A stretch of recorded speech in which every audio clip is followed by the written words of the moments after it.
قرآن پاک کی خوبصورتی یہ ہے کہ آپ اس کے پیغام کو بدل نہیں سکتے، مگر وہ آپ کو بدل سکتا ہے۔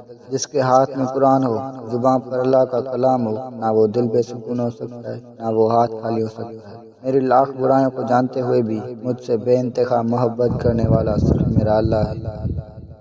اچھا ساتھی وہ ہے جسے دیکھنا تمہیں خدا کی یاد میں مصروف کر دے، جس کی گفتگو سے تمہارے علم میں اضافہ کر دے اور جس کا عمل آخرت کی یاد دلائے۔ کل کی فکر مت کرو، جس رب نے آج تک سنبھال لیا ہے وہ آگے بھی سنبھال لے گا۔ میں گناہ ایسے کرتا ہوں جیسے وہ دیکھ نہیں رہا، وہ معاف ایسے کرتا ہے جیسے اس نے دیکھا ہی نہیں۔ جب تم سکون کی کمی محسوس کرو تو اپنے رب کے سامنے توبہ کرو، کیونکہ یہ انسان کے گناہ ہی ہیں جو دل کو بے چین رکھتے ہیں۔ لوگ جتنا بھی دل دکھائیں، یہ یاد رکھا کریں کہ جب اللہ کے بندے ہمیں توڑتے ہیں تو ان کا توڑنا ہمیں اللہ سے جوڑتا ہے۔